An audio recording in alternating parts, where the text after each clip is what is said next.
also have live data insights from our official data provider, Fire Labs. Most of these cars are running Fire Links that are live streaming their data to us, and we can watch on board some of their data points, and the drivers can get some coaching post-race to find out where they can beat their competitors next time on the racetrack. Here we go, GRIDLIFE GT, race number 3 from GRIDLIFE Chicagoland. Green flag, and we're underway at Autobahn Country Club. Magnussen charging inside line, but the Ginetta of Pacelli looks like he didn't really give up any room and follows in single file now. Ooh, took a really tight line there and chopped the nose of the 40 of Chris DeLucia, but filters into second place. Oh, big slide for Colin King leaving turn 3. And even Eric Pilipchik got up on the rumbles there as David Calzada works by in the red and white MX-5. Frantic start to this race, but DeLucia hounding now Pacelli as they head down to turn 5 rather. And big slip for Pacelli. Here comes that 40 car, the M3. DeLucia's firing off early now, trying to find a way around Pacelli as the Corvette of King is like right behind him there. And we saw yesterday that Ginetta really likes to go long distance. It runs in endurance series most of the time. It takes a little while for it to come up fully to temp and to challenge a car like Eric Magnussen's M3, which is much heavier and will fire off much better and a lot more power as well. But they don't have a lot of torque in this little Ginetta. It's a naturally aspirated Ford-sourced V6, so it's not going to have the strength on the straights as that BMW M3 with the LS under the hood. Yeah, very composed over the curves there. You can see his hands though, just very fast hands. You have to go through that Ginetta, just keep it going straight. Down into turn 11 for the first time. Pacelli is a little bit of the cork in the bottle, I have to say, at the moment, with DeLucia and Colin King right behind. There they are, rotating into turn 13. Such a fun corner to watch, taking at speed about 90 miles an hour in these cars. First time across the stripe. Magnussen goes purple. Fast slap of the drivers across the line so far. David Calzada down a couple positions here, but it's Pacelli, DeLucia, King, Horpedal, 2nd through 5th there. That's where the battle is right now. Yeah, Calzada qualified quite well. I would not be surprised to see him move up as the race goes on, as he gets into his groove a little more. Yeah, have a look at the Fire Labs data. Again, presented by Fire Labs and these cars carrying Fire Links. Look at Colin King, the fastest on the backstretch the first time out, 122.6 miles an hour. But look at the min speed for Eric Magnussen. That's really been his bread and butter this weekend, is carrying speed with the big tires on that gold car. Yeah, he is no stranger to that car in a slightly different form, however, normally running it in GLTC. He's added some power. Horpedal's got problems in the 77. He just pulled to the right, and Calzada went on by.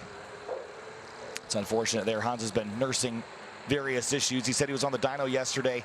You see Hans there on the right of that graphic. Said the car is supposed to make about 380 horsepower. It was making 305, so it was not making what it should be making. I wonder if anything that they've adjusted has come undone. And there's Adam Ulrich chasing him now. That's the number 4 car chasing Colin King, and this is now your battle for 4th place.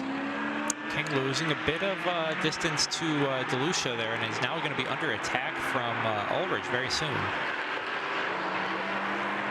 And field spreading out here just a bit. That'll be nice for Pacelli in the 78. Just get the attackers off the back for a moment and focus ahead. The gap this time by the stripe, 2 seconds. As everyone goes green here, they'll all be picking up on their best lap. There's Colin King, one of the race winners from Road America earlier this year. Running that number 21, a Viking Performance C5. Where have we seen one of those before, Dana? Everywhere. A lot of C5s, but a Viking C5 we've seen in GLTC a few years ago. Have a look at turn 4. This is the corner that they're in right now. Minimum speed there last time around. Chris DeLucia, 87 miles an hour, 5 miles an hour better than Colin King. And that's why DeLucia, I think, has held on to 3rd place for the moment. Eric Magnussen, even your race leader, not going quite as fast as DeLucia there. Yeah, slight advantage there for DeLucia at turn 4 min speed. You got to wonder if Magnussen is starting to just manage the tires a little bit. I do think he's on the Falcon tires, which are very, very strong right at the beginning of the race and will slowly fall off throughout the race. But he definitely had the very strong first 2 laps. That's exactly what he needed to do to establish a lead early. Yeah, and Adam Ulrich in that white Corvette starting to run down. There's the challenge through turn 10 now as they head up onto the back straightaway. We've seen speeds at peak around 125 on this back straightaway. Just about 7 to 10 miles an hour faster than the Eibach GLTC cars. And Ulrich, one of the drivers that sort of converted and up-tuned his car from Eibach GLTC to compete with us in GRIDLIFE GT this weekend. A bit more of a natural fit for a Corvette. I love watching DeLucia's M3 there just carry the inside front tire around a few of the corners around this track. Anthony Pacelli just went purple, picked up 0.6 of a second on Eric Magnussen. So that Ginetta starting to reel in the race leader. And that was the story yesterday as well, even with Clark Camburn behind the wheel, is the Gold M3 that was out front began to give up time. And have a look at last lap braking force here.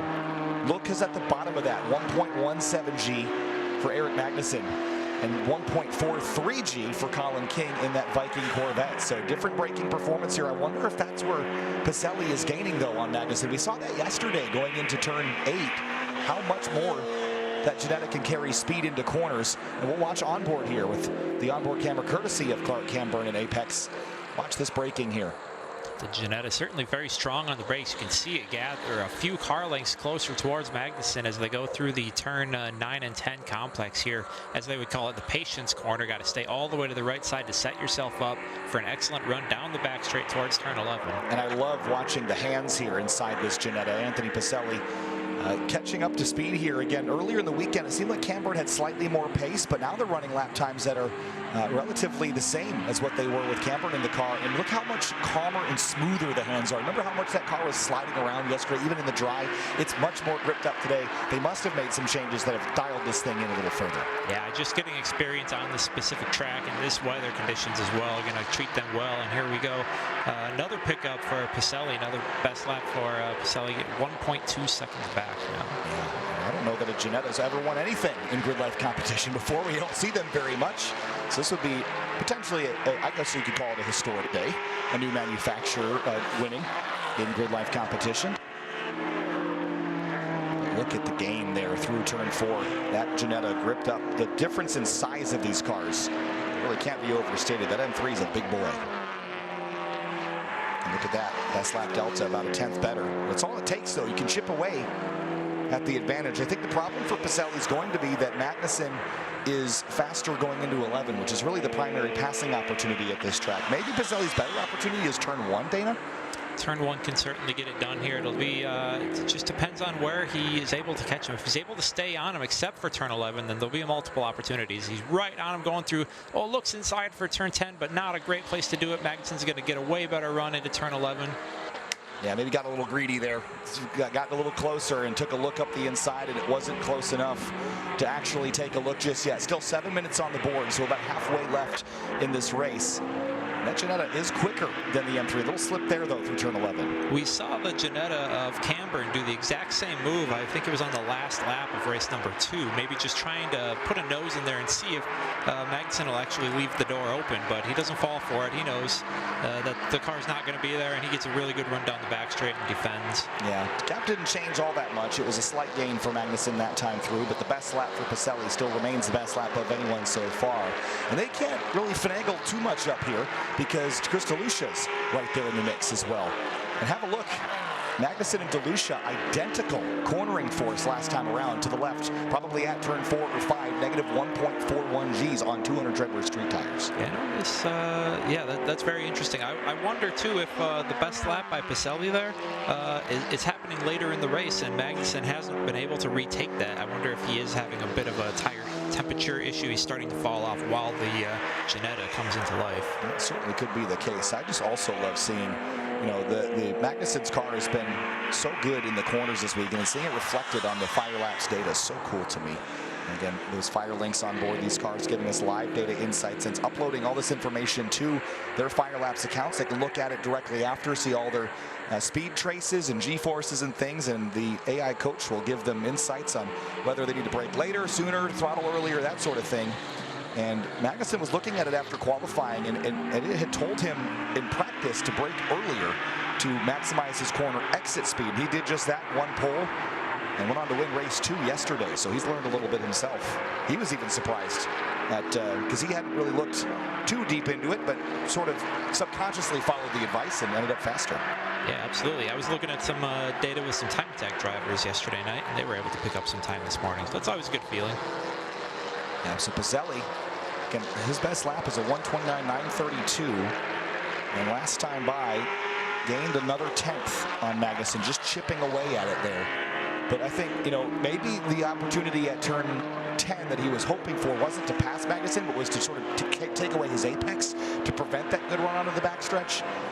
But Eric is struggling here through some of these longer corners as well. Yeah, Pacelli will need to strategize a little bit better than trying to get it done at turn 10, possibly at turn 1, or anywhere else he's close enough to get it done. I really don't think Magnussen's going to make a mistake at this point in the race. He's very strong. He knows what he's got to do. He's not going to make any large errors. He's going to make that car as wide as he needs to keep the M3 in front. And bottom left, you can see the predictive lap time there. Pretty consistent. 1:30.3 last time by for Pacelli, and see if he can close up onto Eric Magnussen. That M3 walks them on the straight line. They know that, but they're gaining everywhere else. Watch on the brakes here as they go in. The lightweight Ginetta is going to close up quite a bit, as they usually do on the brakes. Yeah, and 120, just touching 121 miles an hour in the braking zone. We saw Magnussen doing better than that by about 5 miles an hour, so that's a pretty significant difference. But again, the advantage for the Ginetta coming in the slow corners and in the braking, and this time through, it's at 1.2 seconds. They're staying pretty even. Magnussen figuring out where to defend. Pacelli's going to have to figure out how to make up a bit of that time delta. They only have about 3.5 minutes left in the race. I would expect about 2 more laps.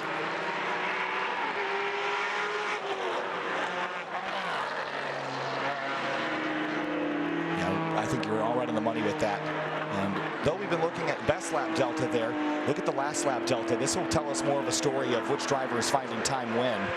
And though Pacelli's best lap was 1/10.5 better, his last lap was 1/10.5 worse. So he's got to figure out how to make that number green, pull it back into the negatives there. And again, he's close, and he was closer earlier in the race. I think we saw this with, Camburn yesterday.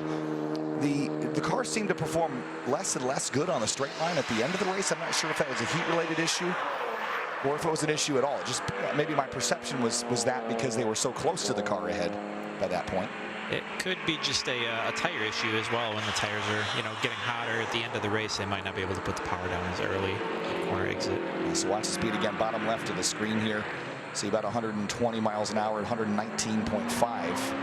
But again, huge gains on the brakes. He is a lot closer than he was the last lap. What a cool shot there coming through turn 13, 14. See the car is just like sticking down into the ground, rolling over a little bit. 2/10 better though for Pacelli. Pulls the gap to 1 second flat. The other thing to consider is that because Pacelli and Camburn are running as a team duo this weekend, they're not eligible for weekend points. We don't do co-driving anymore, at least not for points.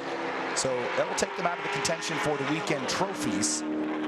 But for Magnussen, I don't think he is so much interested in that as he is picking up the race wins and being at the pointy end of the field here. No other battles is quite as exciting to watch as the one for the top spot right now as we go back on board with lap traffic. I think that's Alex Pites in that 61. He's been working hard on getting that C8 Corvette up to par with the rest of the field. Had a motor issue coming into this event. And honestly, don't exactly know where he is with dialing that new one in. We have some lap traffic now. This is going to might be shake things up as they enter into turn number 8 there. The C8 of Pites is getting some laps taken away. And he got split 3 wide yesterday. Yes, he did. So that was an exciting moment. Doesn't look like it really big slip affected. for Magnussen. That was a big mistake. Here comes Pacelli now with the run, and I don't think he's going to eat up all the gap there, but that closed up huge because of Magnussen's bobble there at turn number 10. So they're going to be coming to the white flag this time. I think Magnussen goes to fade over on the brakes. Pacelli goes back to the racing line. Battle is on here. Dana, they're going to have 2.1 miles to sort this out. They should be catching the white flag. Now Pacelli has to be very smart about where he tries to make this pass happen, as he knows he does not have the straight line advantage. White flag, last lap here at Autobahn Country Club.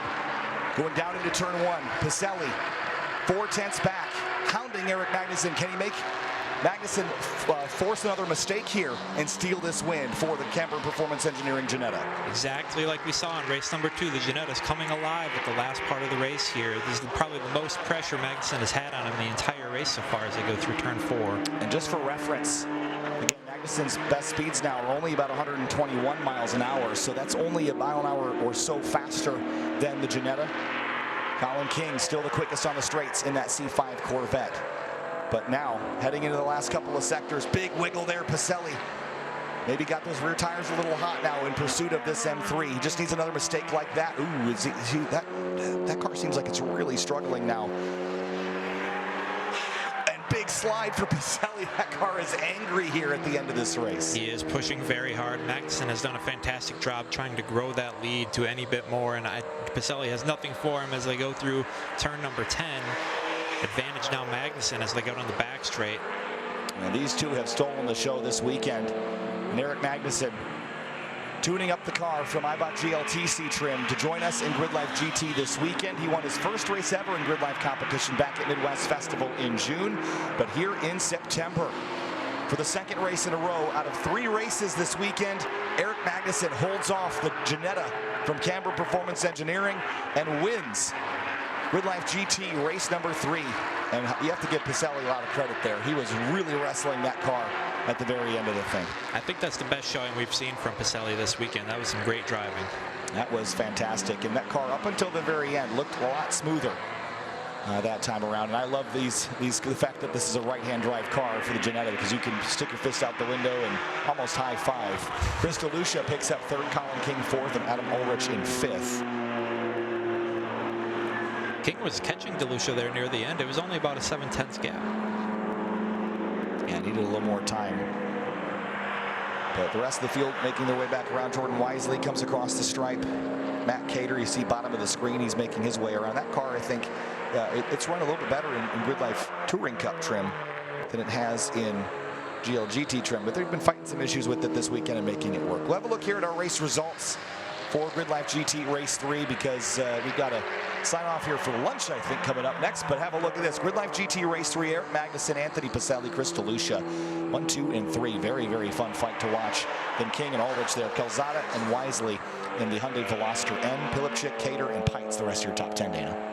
Yeah, great race. We saw Magnussen did exactly what he needed to do. And Hans Horpedal had some kind of mechanical issue. We saw him pull off the racetrack, but that will do it for GRIDLIFE GT Race 3. Let's have a look at our highlights for this one. That was fun up front, and great look on the onboard camera as well. But GRIDLIFE GT Race 3 on the start. Eric Magnussen drove out to an early lead, and then it was all up to the Ginetta G56 to run down the race leader. All the while, Colin King battled the Viking Performance Corvette and try to drive up and catch Chris DeLucia. DeLucia, though, running away. And after he had a tough weekend at Lime Rock Park, getting up onto the podium is going to be a big deal for him. And then it was pursuit time as Magnussen tried to run away. Pacelli so close, within a couple tenths of a second. Lap after lap trying to get there. This was coming to the white flag, but just didn't have enough. And Eric Magnussen wins his second race of the weekend in GRIDLIFE GT.